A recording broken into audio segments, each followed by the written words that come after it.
Good morning आप सभी को। सजग क्लासेस हिंदी में एक बार फिर आप सभी का स्वागत है। हिंदी साहित्य के इतिहास में हम लोग आदिकाल देख रहे थे और आदिकाल में पिछली क्लास में रासो साहित्य समाप्त हुआ था। तो रासो साहित्य होने के पास आज हम लोग देखेंगे रास या जैन साहित्य। रास या जैन साहित्य की क्या परंपरा थी, या रास या साहित्य जैन साहित्य क्या होता है, इसकी प्रवृत्तियाँ कौन कौन सी हैं, इसकी विशेषताएं, इसका समय सीमा क्या है, और इसके बाद इसके प्रमुख कवि या इस साहित्य के प्रमुख रचना कौन कौन सी हैं, इनकी चर्चा हम लोग इस क्लास में करते हैं। तो रास या जैन साहित्य क्या था, देखिए 12वीं से 13वीं शताब्दी में जैन कवियों ने जिस साहित्य की रचना की या उन्होंने जैन कवियों के द्वारा जो भी कुछ लिखा गया था वो रास या जैन साहित्य कहलाता है। रास नाम क्यों पड़ा? रास नाम इसलिए पड़ा कि रास गायन की एक शैली है, ठीक है, वो गई शैली में थी, इसलिए इसको रास साहित्य भी कहा जाता है। थोड़ा सा इसके बारे में लिख लीजिए, इसके बाद आगे हम लोग बढ़ते हैं। कुछ बातें इसको लिख लीजिए। रास या जैन साहित्य, रास या जैन साहित्य, रास या जैन साहित्य, कुछ महत्वपूर्ण बातें इसके बारे में लिख लीजिए। 12वीं से 13वीं शताब्दी, 12वीं से 13वीं शताब्दी के मध्य जैन कवियों, 12वीं से 13वीं शताब्दी के मध्य जैन कवियों द्वारा अपने धर्म का प्रचार प्रसार, द्वारा अपने धर्म का प्रचार प्रसार करने के लिए जिस साहित्य करने के लिए जिस साहित्य की रचना हुई, जिस साहित्य की रचना हुई उसे जैन या रास साहित्य कहा जाता है। उसे जैन या रास साहित्य कहा जाता है। स्पष्ट भाषा से समझ में आ गई होगी। कहा जाता है कि 12वीं से 13वीं शताब्दी के मध्य जैन कवियों द्वारा अपने धर्म का प्रचार प्रसार करने के लिए जिस साहित्य की रचना हुई उसे रास या जैन साहित्य के नाम से जाना जाता है, या उसे रास या साहित्य या जैन साहित्य कहा जाता है। स्पष्ट हो गई इसके बारे में कि रास साहित्य या जैन साहित्य क्या होता है। तो 12वीं से 13वीं शताब्दी के मध्य जिन जैन धर्मावलंबियों ने जिस साहित्य की रचना की उसे रास या जैन साहित्य कहा जाता है। अब इसमें एक बात आती है, महत्वपूर्ण बात ये कि ये इसमें जो है ये रास क्या है, जो रास है ये रास क्या है। रास थोड़ा सा इसके बारे में समझ लीजिए कि ये रास है, ये रास है क्या? रास गायन की एक शैली है, ऐसे समझिए।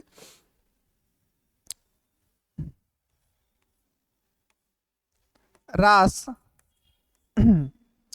पद रचना की एक शैली है। पद रचना की क्या है? एक यह शैली है। रास पद रचना की एक शैली है जिसमें नृत्य और गायन की प्रधानता होती है। रास पद रचना की एक शैली है, ये भी लिख लीजिए, जिसमें नृत्य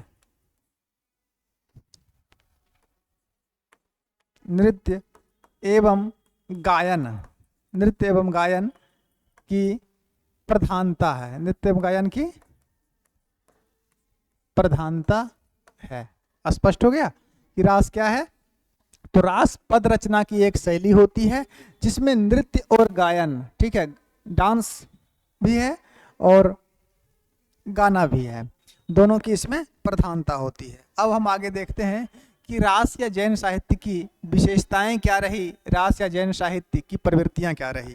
ठीक है, आगे लिखिए, रास या जैन साहित्य की विशेषताएं।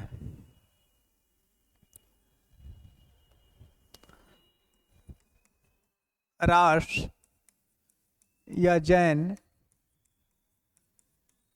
साहित्य की, रास या जैन साहित्य की प्रवृत्तियां या विशेषताएं।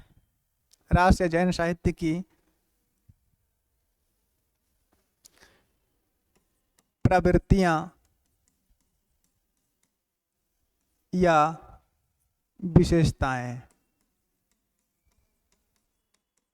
प्रवृत्तियां या विशेषताएं, रास या जैन साहित्य की प्रवृत्तियां या विशेषताएं। रास या जैन साहित्य की प्रवृत्तियां विशेषताएं क्या क्या रही, इसको देख लेते हैं। पहले सबसे पहली विशेषता कि रास या जैन साहित्य मुख्यतः जैन कवियों द्वारा लिखा गया। लिख सकते हैं, यह साहित्य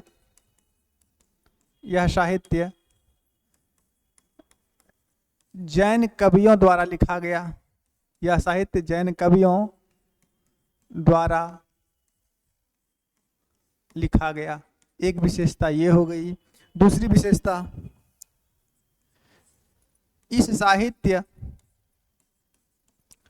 साहित्य का मुख्य स्रोत क्या है। इस साहित्य का मुख्य स्रोत क्या है, जैन पुराण है।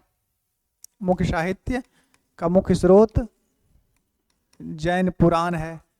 दूसरी विशेषता, तीसरी विशेषता लिख लीजिए, रास साहित्य मुख्यतः राजस्थान गुजरात,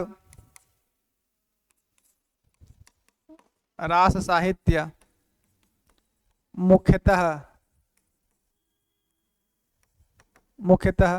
राजस्थान गुजरात, रास साहित्य मुख्यतः राजस्थान गुजरात और कहाँ कहाँ एवं दक्षिण भारत में हुई। राजस्थान गुजरात एवं दक्षिण भारत में हुई, दक्षिण भारत में हुई। तीसरी विशेषता। चौथी विशेषता लिखिए, रास साहित्य 3 शैलियों में लिखी गई थी। ये बात याद रखिएगा, रास साहित्य की 3 ही शैली होती है। नंबर 4, रास साहित्य 3 शैलियों में लिखी गई। 3 शैलियों में लिखी गई। कितनी शैलियों में लिखी गई, तो 3 शैलियों में लिखी गई। 3 शैली कौन कौन सी थी। अगर इसके हम प्रथम शैली की बात करें कि इसका प्रथम शैली क्या था। प्रथम शैली 3 शैलियों में लिखी गई, तो प्रथम शैली क्या था। प्रथम शैली था चरित शैली।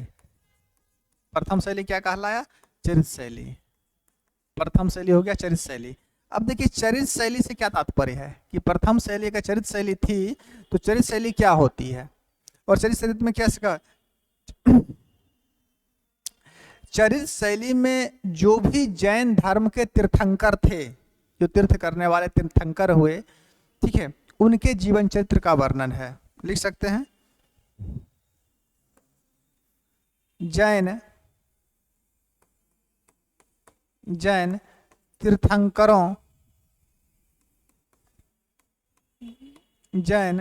तीर्थंकरों का चरित्र वर्णन किसमें मिलता है, ये मिलता है चरित शैली में। अगर हम द्वितीय शैली की बात करें कि दूसरी शैली क्या थी, द्वितीय शैली, तो द्वितीय शैली जो थी वो थी फाग शैली। द्वितीय शैली कौन सी थी, द्वितीय शैली थी फाग शैली, या इसको फागु शैली भी कहा जाता है। ठीक है, फागु शैली। इसमें क्या लिखा गया था, फागु शैली में क्या लिखा गया, फागु शैली में स्तुति परक पद लिखे गए। स्तुति परक पद याद रखेंगे कि रास साहित्य जो है वो 3 शैलियों में लिखी गई। प्रथम शैली कहलाई चरित शैली। चरित शैली में वो रचनाएं हुई है जो जैन तीर्थंकरों का जीवन चरित्र का वर्णन है। जैसे भगवान महावीर जो हुए, उनके अगर जीवन चरित्र का वर्णन इस साहित्य में मिलेगा तो वो क्या कहलाएगा? चरित शैली कहलाएगा। अगर फाग शैली में कोई रचना है तो क्या है? उसमें स्तुति परक पद है, जो जिस ईश्वर को मानते हैं या उसमें आस्था वो रखते हैं, उनका स्तुति परक पद यानी भक्ति से संबंधित पद जो मिलता है वो किस में मिलता है? फागु शैली में। और तृतीय शैली क्या रही? तृतीय शैली, तृतीय शैली तो तृतीय शैली क्या कहलाती है? तृतीय शैली कहलाती है आचार शैली। तृतीय शैली क्या कहलाती है? आचार शैली। ये तीसरी शैली है।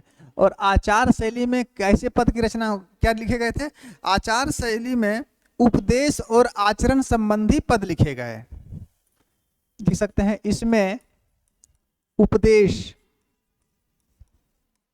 और आचरण, इसमें उपदेश और आचरण संबंधी पद लिखे गए। बात समझ में आ गई होगी। देखिए बात क्या थी, हम लोग देख रहे थे रास जैन साहित्य की प्रवृत्तियां या विशेषताएं। तो यह साहित्य जैन कवियों द्वारा लिखी गई, स्पष्ट बात है। इस साहित्य का मुख्य स्रोत जैन पुराण है। किसका मुख्य स्रोत जो जैन पुराण है? तो रास या जैन साहित्य की। रास साहित्य मुख्यतः राजस्थान, गुजरात और दक्षिण भारत में हुई। इसकी रचना कहाँ हुई थी? रास साहित्य मुख्यतः दक्षिण भारत, गुजरात एवं दक्षिण भारत में हुई का मतलब वहां पे इसकी रचना की गई। रास साहित्य में 3 शैलियां मिलती हैं। कितनी शैलियां लिखी गई है? 3 शैलियों में लिखा गया है। प्रथम शैली कहलाया चरित शैली, जैन तीर्थंकरों का जीवन चरित्र का वर्णन होगा। द्वितीय शैली क्या कहलाया? फागु शैली, या इसको फाग शैली भी बोलते हैं। वो इसमें क्या मिलता है? स्तुति परक मिलता है। तीसरी शैली जो थी वो कहलाई आचार शैली। आचार शैली में क्या मिलता है? इसमें आचरण संबंधी पद और उपदेश संबंधी पद मिलते हैं। ठीक है, तो ये 3 प्रकार की शैलियां इसमें हुई। चलिए, तो कितने नंबर की विशेषता हम लोग देख रहे थे? नंबर 4। पांचवी विशेषता, पांचवी विशेषता ये लिखिए। पांचवी विशेषता, यह साहित्य उपदेश प्रधान है। यह साहित्य उपदेश प्रधान है। उपदेश प्रधान है, पांचवी विशेषता। नंबर 6 विशेषता से जरूर याद रखेंगे, इस साहित्य में का मुख्य उद्देश्य क्या था? इस साहित्य का मुख्य उद्देश्य था अपने धर्म का प्रचार प्रसार करना। लिख सकते हैं इस साहित्य का मुख्य उद्देश्य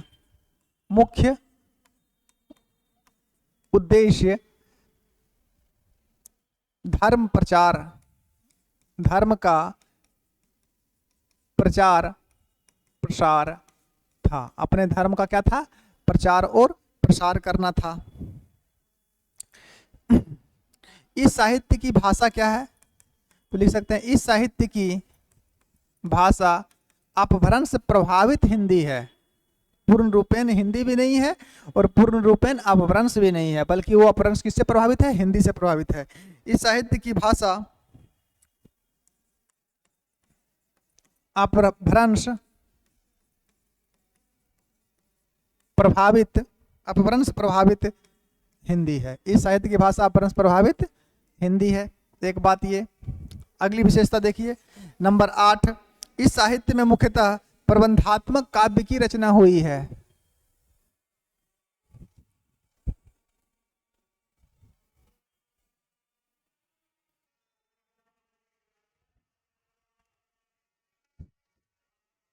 इस साहित्य की भाषा अपभ्रंश प्रभावित हिंदी है। आगे अगली विशेषता, इस साहित्य में प्रबंधात्मक काव्यों की रचना हुई। प्रबंधात्मक काव्यों की रचना हुई मतलब जो भी साहित्य रास या जैन से प्रभावित है उसमें क्या लिखी गई? प्रबंधात्मक काव्य की रचना हुई। इस साहित्य में प्रबंधात्मक काव्यों की रचना हुई है। ये अगली विशेषता।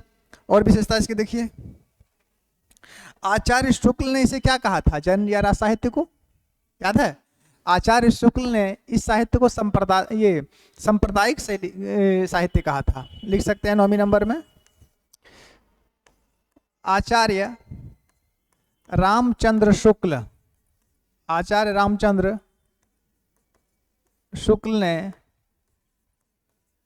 इसे सांप्रदायिक, आचार्य रामचंद्र शुक्ल ने इसे सांप्रदायिक साहित्य कहा। आचार्य रामचंद्र शुक्ल ने इसे सांप्रदायिक साहित्य कहा। किसे? रास जन साहित्य को आचार्य शुक्ल ने इसे सांप्रदायिक साहित्य कहा। 9 पुर गया ना, एक और पुरा लीजिए।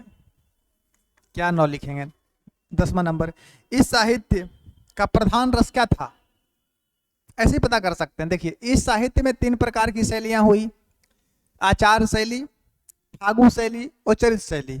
तीनों शैलियों को अगर देखें तो एक में आचरण और उपदेश मिलता है, एक में स्तुति परक मिलता है, एक में जीवन चरित्र प्रधानता मिलती है। ठीक है, इसका मतलब है इसमें शांत रस की प्रधानता थी। लिख सकते हैं इस साहित्य में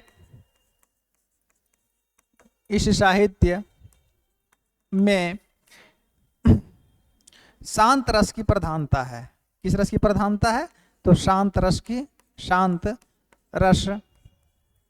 की प्रधानता है। ये 10 विशेषता लिख लिए हम लोग। इसकी राज साहित्य की विशेषताओं को अगर देखें तो कितनी विशेषता लिख लिए? 10 विशेषताएं हम लोग देख चुके हैं। अब कुछ विशेष बातें हम लोग भी देखते हैं। विशेष बातों में क्या कि मान लीजिए कि अपभ्रंश साहित्य हुआ तो संस्कृत में रास की परंपरा का प्रथम काव्य कौन सा था? हिंदी में कौन सा था? अंतिम कौन था? अपभ्रंश कौन था? थोड़ा सा इसके बारे में जान लीजिए। ये तो विशेषताएं हो गई ना। अब विशेषताओं के बाद कुछ तथ्य जान लिए। क्या जान लिए?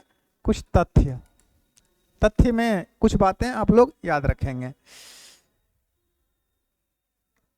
तथ्य की अगर बात करें तो तथ्य में पहला तथ्य ये,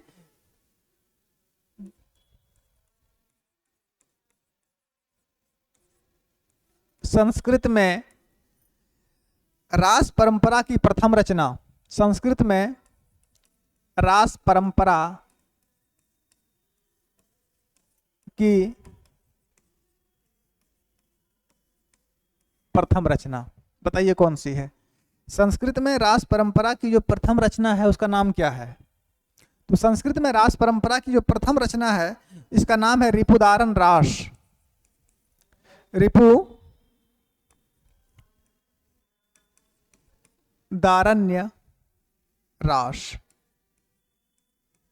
रिपुदारण्य रास। संस्कृत में रास परंपरा की जो प्रथम रचना है उसका नाम है रिपुदारण्य रास। दूसरी बात, ये तो संस्कृत की हो गई। दूसरे नंबर पर अगर चलें कि अपभ्रंश में रास परंपरा की प्रथम रचना कौन सी है? अपभ्रंश में रास परंपरा की प्रथम रचना, अगर अपभ्रंश में रास परंपरा की प्रथम रचना को देखें तो कौन सी है? उपदेश रसायन रास। कौन सी है? उपदेश रसायन रास। उपदेश रसायन रास किस परंपरा की प्रथम रचना मानी जाएगी? तो अपभ्रंश में रास परंपरा की प्रथम रचना मानी जाएगी। चलिए, ये तो अब संस्कृत में हो गया, अपभ्रंश में हो गया। अगर हम बात करें हिंदी में, ठीक है, हिंदी में रास परंपरा की प्रथम रचना कौन सी है? हिंदी में रास परंपरा की प्रथम रचना कौन सी है? तो भारतेश्वर बाहुबली रास। भारतेश्वर बाहुबली रास। भारतेश्वर बाहुबली रास। ठीक है, ये है हिंदी में रास परंपरा की प्रथम रचना मानी जाती है, भर्तृश्वर बाहुबली रास। अच्छा, हिंदी में पहला ऐतिहासिक महाकाव्य कौन सा है? एक प्रश्न और देख लीजिए। हिंदी में रास परंपरा, हिंदी में रास परंपरा का पहला ऐतिहासिक, हिंदी में रास परंपरा का पहला ऐतिहासिक महाकाव्य कौन सा है? अगर इसकी बात करें कि हिंदी में रास परंपरा का पहला ऐतिहासिक महाकाव्य कौन है तो वो है पंच पांडव रास। कौन सी है? पंच पांडव, पंच पांडव चरितराश, पंच पांडव चरितराश। ये इसके बारे में कुछ तथ्य हो गए। संस्कृत में रास परंपरा की प्रथम रचना रिपुदारण रास, अपभ्रंश में रास परंपरा की प्रथम रचना उपदेश रसायन रास, हिंदी में रास परंपरा की प्रथम रचना भारतेश्वर बाहुबली रास, और हिंदी में रास परंपरा की पहला ऐतिहासिक काव्य जो है वो है पंच पांडव चरितरास। स्पष्ट है? समझ में आ गई होगी। अब आगे हम लोग बात करते हैं कि रास या जैन साहित्य से संबंधित प्रमुख रचनाएं और रचनाकार कौन कौन हैं। चलिए,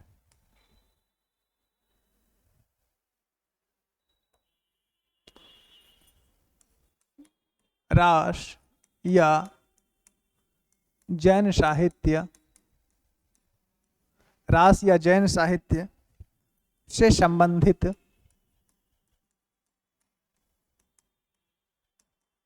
रास या जैन साहित्य से संबंधित प्रमुख रचनाएं, प्रमुख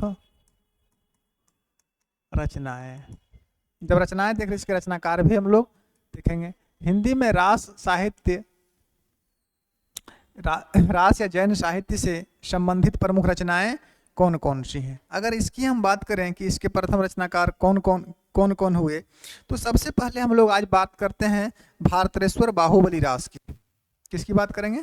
भारतेश्वर बाहुबली रास, भारतेश्वर बाहुबली रास, भारतेश्वर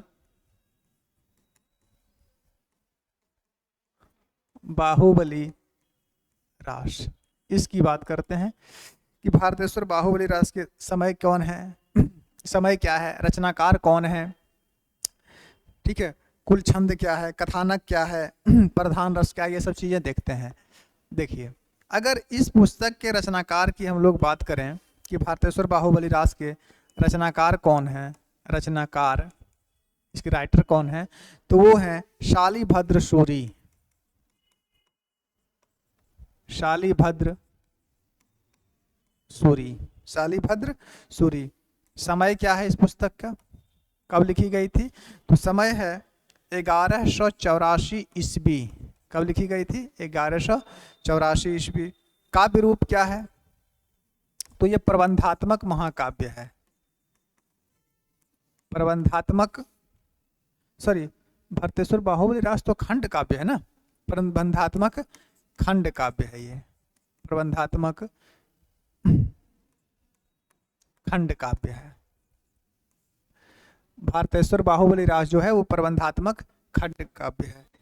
छंद, कुल छंद कितने हैं?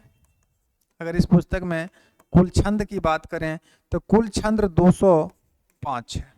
कुल छंद कितना है इस पुस्तक में? 205। प्रधान रस क्या है इसका, इस पुस्तक का प्रधान रस क्या है? तो इस पुस्तक का प्रधान रस जो है वो है वीर श्रृंगार, वीर श्रृंगार और शांत। अब ये तीनों रस इसमें कैसे आ गया, इसकी थोड़ी सी कथा हम लोग सुन लेते हैं तो स्मरणीय रहेगी। भारतेश्वर बाहुबली रास, रचनाकार शालिभद्र सूरी, समय 1184 ईस्वी, प्रबंधात्मक खंड काव्य है, कुल छंद इसमें 205 हैं, प्रधान रस वीर श्रृंगार और शांत है। देखिए, इसमें जो भारतेश्वर हैं ये अयोध्या के शासक थे, ठीक है, और बाहुबली जो है वो तक्षशिला का शासक था, ठीक है। ये दो वीर जो हैं इसमें, अगर इसको थोड़ा सा समझ लीजिए तो इसमें एक जो भारतेश्वर है, भारतेश्वर ये कहाँ के थे?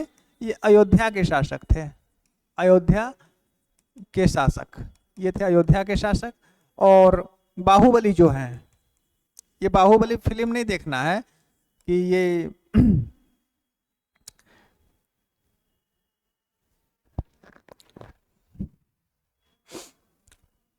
बाहुबली कहाँ के शासक थे? तो बाहुबली तक्षशिला के शासक थे। अब क्या हुई थी? तक्षशिला के शासक दो भाई थे, एक भारतेश्वर एक बाहुबली। भारतेश्वर अयोध्या के शासक थे और तक्षशिला के शासक बाहुबली थे। दोनों में राज्य के लिए, धन के लिए, राज सत्ता के लिए संघर्ष चलने लगा। संघर्ष लंबे समय तक चला। संघर्ष चलने के बाद क्या हुआ, बाद में देन जब ये दोनों जैन धर्म से दीक्षा लिए तो जैन धर्म में दीक्षित होने के बाद ये अहिंसा के पद पर चलने लगे, और अहिंसा के पद पर चलते हुए इसमें इनको दिखाया गया है। अर्थात ये हिंसा को छोड़कर, ठीक है, अहिंसा की ओर चले आए और अहिंसा से ही अपना राज्य फिर संभाले, और भारत कोई लड़ाई झगड़ा नहीं, बल्कि इसमें हृदय परिवर्तन के जैसा संदेश दिया गया है। खाली ये नहीं दिखाया गया हृदय परिवर्तन हुआ कि नहीं, लेकिन ये जरूर बताया गया इस खंड काव्य में कि भरतेश्वर बाहुबली जो थे, भरतेश्वर अयोध्या के शासक थे और बाहुबली तक्षशिला के शासक थे। दोनों में राज सत्ता और संघर्ष, धन के लिए बराबर संघर्ष चलता रहता था। कुछ समय कालांतर के बाद ये जब जैन धर्म में दीक्षित हुए तो जैन धर्म में दीक्षित होने के बाद ये अहिंसा के मार्ग पर चलने लगे। ठीक है, यही इस पुस्तक में दिखाया गया है, और इस पुस्तक में कुछ ज़्यादा बात नहीं है। अगर इसकी भाषा की बात करें कि भाषा क्या है, तो भाषा तो इसका अपभ्रंश प्रभावित हिंदी है। अपभ्रंश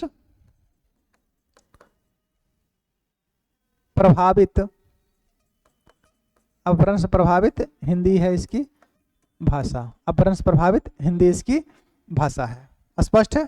भरतेश्वर बाहुबली रास शालिभद्र सूरी समय 1184 ईस्वी। प्रबंधात्मक खंड काव्य, कुल छंद 205, प्रधान रस वीर श्रृंगार शांत, भाषा अपभ्रंश प्रभावित हिंदी। ये इसकी बातें हो गई।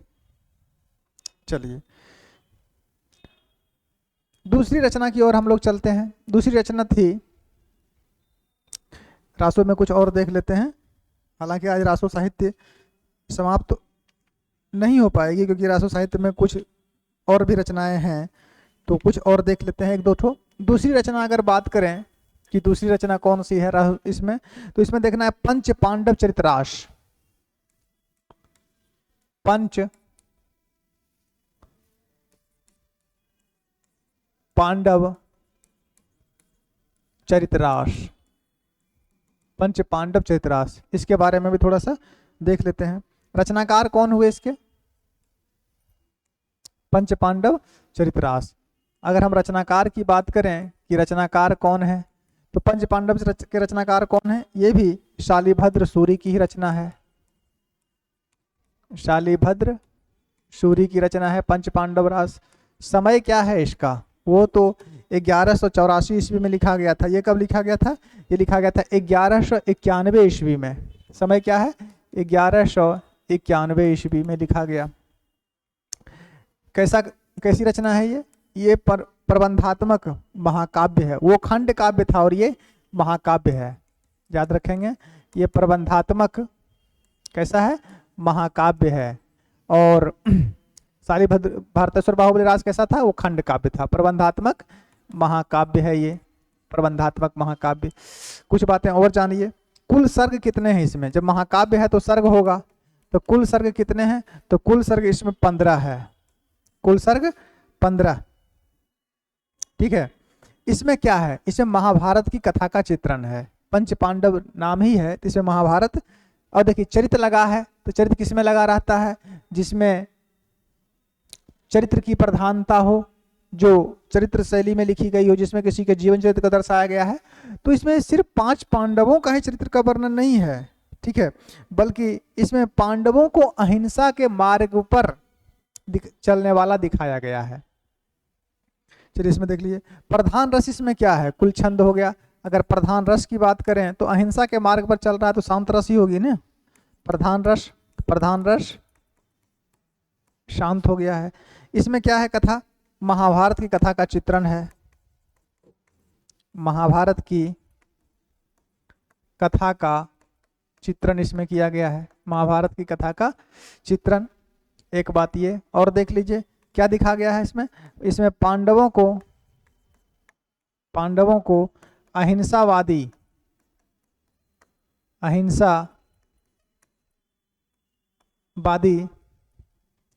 बताया गया है। पांडव कैसे थे? अहिंसावादी थे, बताया। पांडवों को अहिंसावादी बताया इस पुस्तक में, ठीक है। इसे रासो परंपरा का प्रथम ऐतिहासिक काव्य भी कहा जाता है। ये बात आपको हम लिखा चुके थे कि यह रासो परंपरा का पहला ऐतिहासिक काव्य भी है। तो इसके बारे में इतना पर्याप्त है। चलिए अगली रचना और देख लेते हैं। नंबर 3 देखिए, बुद्धिरास। नंबर 3 में बुद्धिरास।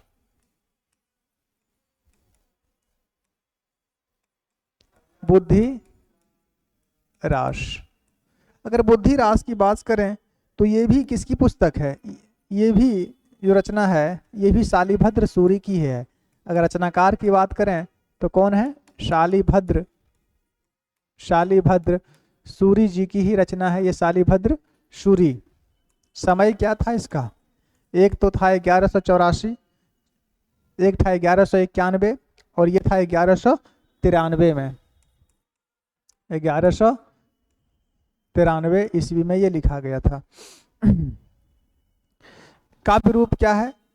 यह जो है यह मुक्तक काव्य है, याद रखेंगे। ये ना तो प्रबंध काव्य है और ना खंड काव्य है, बल्कि ये कैसा काव्य है? यह मुक्तक काव्य है। इस बात को याद रखेंगे। प्रधान रस इसमें भी शांत ही है।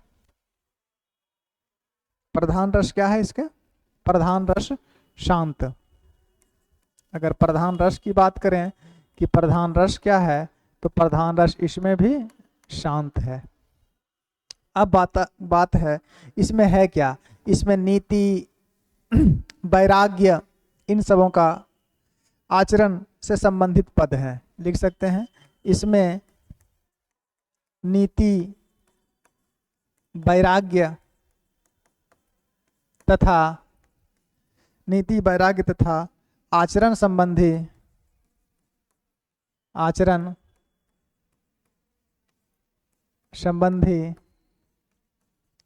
पद हैं। इसमें नीति, वैराग्य तथा आचरण संबंधी पद हैं।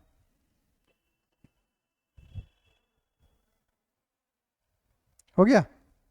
तो ये बातें हो गई किसके बारे में? बुद्धिरास। बुद्धिरास के बाद अन्य भी कुछ रासो ग्रंथ हैं, ऐसा नहीं कि बस इतने ही थे, अन्य भी रासो ग्रंथ हैं और अभी बहुत सारे रासो ग्रंथ बचे हुए हैं। अभी बुद्धिरास है, बुद्धिरास के बाद हम लोग देखेंगे चंदनवाला रास, जीवदया रास, स्थूलिभद्र रास, ठीक है, नेमिनाथ रास और नेमिनाथ रेवंतगिरी रास। उसके बाद अन्य रासो ग्रंथ भी हम लोग देखेंगे। पहले ये देख लीजिए आज हम लोग इस क्लास में देखे क्या क्या है, फिर उसको बाद आगे देखते हैं। रासो साहित्य हम लोग शुरू किए हैं, ठीक है। आज की जो क्लास है इसमें हम लोग रासो साहित्य को देख रहे थे। रास साहित्य या जैन साहित्य को, क्योंकि रासो साहित्य समाप्त हो चुका था। तो ये रास या जैन साहित्य का क्लास है और ये क्लास संख्या 1 हो गया है। इसमें सबसे पहले कि रास साहित्य होता क्या है, तो 12वीं से 13वीं शताब्दी के मध्य जैन धर्मावलंबियों या जैन कवियों ने अपने धर्म के प्रचार प्रसार के लिए जिस साहित्य की रचना की थी उसे रास या जैन साहित्य कहा जाता है। रास क्या था? तो रास जो है वो रास पद रचना की एक शैली है जिसमें नृत्य और गायन की प्रधानता होती है। अब आगे बात की हम लोग की रास साहित्य की प्रवृत्तियां क्या हैं या विशेषताएं क्या हैं, तो यह साहित्य जैन कवियों द्वारा लिखा गया। इस साहित्य मुख्य स्रोत जो है वो जैन पुराण है। राज साहित्य मुख्यतः राजस्थान, गुजरात और दक्षिण भारत में लिखी गई थी। राज साहित्य में 3 शैलियों की प्रधानता होती है। प्रथम शैली होती है चरित्र शैली, जिसमें जीवन चरित्र का वर्णन होता है। द्वितीय शैली होती है फागु शैली, इसमें स्तुति परक पद होते हैं। तृतीय शैली होती है आचार शैली, जिसमें उपदेश और आचरण संबंधी पद होते हैं। रास साहित्य में उपदेश की प्रधानता रहे। इस साहित्य का मुख्य उद्देश्य धर्म का प्रचार प्रसार करना था। इस साहित्य की भाषा अपभ्रंश प्रभावित हिंदी है। इस साहित्य में प्रबंधात्मक काव्यों की रचना हुई है। मुक्तक काव्य बहुत कम लिखे गए थे, 1-2 ही लिखे गए। अधिकांश काव्य जो हुए वो प्रबंधात्मक हुए। तो प्रबंधात्मक में 2 होंगे, या तो खंड काव्य होंगे या फिर महाकाव्य होंगे। आचार्य रामचंद्र शुक्ल ने इसे सांप्रदायिक साहित्य कहा था। किसे? रास या जैन साहित्य को। इस साहित्य में शांत रस की प्रधानता है, ठीक है। आगे देख लीजिए कि संस्कृत में रास परंपरा की पहली पुस्तक है रिपुदारन रास, ठीक है। अपभ्रंश में रास परंपरा की प्रथम रचना है उपदेश रसायन रास। हिंदी में रास परंपरा की प्रथम रचना है भारतेश्वर बाहुबली रास। और हिंदी में रास परंपरा का पहला ऐतिहासिक महाकाव्य है पंच पांडव चरित रास। स्पष्ट है। इसके बाद प्रमुख रासो कवि ग्रंथों को हम लोग देखने लगे। रास ग्रंथों को, जिसमें भारतेश्वर बाहुबली रास, भारतेश्वर अयोध्या का शासक था और बाहुबली तक्षशिला का शासक था। दोनों में राज सत्ता धन आदि के लिए संघर्ष चलता रहता था, लेकिन जब ये दोनों जैन धर्म में दीक्षित हुए थे अहिंसा के मार्ग पर चलने लगे। ठीक है। अगला पंच पांडव चरितरास, इसे महाभारती कथा में आधारित है और इसमें पांडवों को अहिंसावादी बताया गया है। इसके बाद हम लोग देखें बुद्धिरास, शालिभद्र सूरी की रचना है, ये भी इसमें प्रधान रस है, लेकिन ये कैसे पद हैं, ये बुद्धिरास हैं, तो इसमें नीति वैराग और आचरण संबंधी पद बताए गए हैं। ठीक है, तो इस रचना में यानी इस क्लास में हम लोग इतना देखेंगे, और अगली क्लास यानी चौथा नंबर में हम लोग चंदन वाला रास अब कल से देखेंगे। आज की ये क्लास इतना ही रहेगी, थोड़ी सी अर्जेंट काम है इसलिए ये इसमें आज हम लोग 3 ही रचना को देखेंगे बुद्धिरास तक। अगले क्लास में फिर हम लोग चंदन वाला रास से शुरू करेंगे। तो आज के लिए इतना ही, धन्यवाद। क्लास अच्छी लगती है तो इसको शेयर करें और अच्छे से इसको सुने, नोट्स बना लें। इससे बेहतर ज़्यादा या इससे अधिक किसी पुस्तक में भी आपको ना मिलेगी, ना पूरे यूट्यूब पर आज तक कोई पढ़ाया होगा, ये भी बात है। ठीक है, इतना डीपली आप लोगों को कोई नहीं बताएगा यूट्यूब पे, फिर भी हम आप लोग को पढ़ा देते हैं कि आप लोग का कल्याण हो जाए। परीक्षाएं कोई भी हो, इससे अधिक प्रश्न नहीं आ सकते हैं, और लगभग सभी रासो ग्रंथ रास साहित्य हम पढ़ा देंगे, और रास साहित्य के बाद ही फिर अगला जो खंड है उसको देखेंगे। तो आज के लिए इतना ही, धन्यवाद।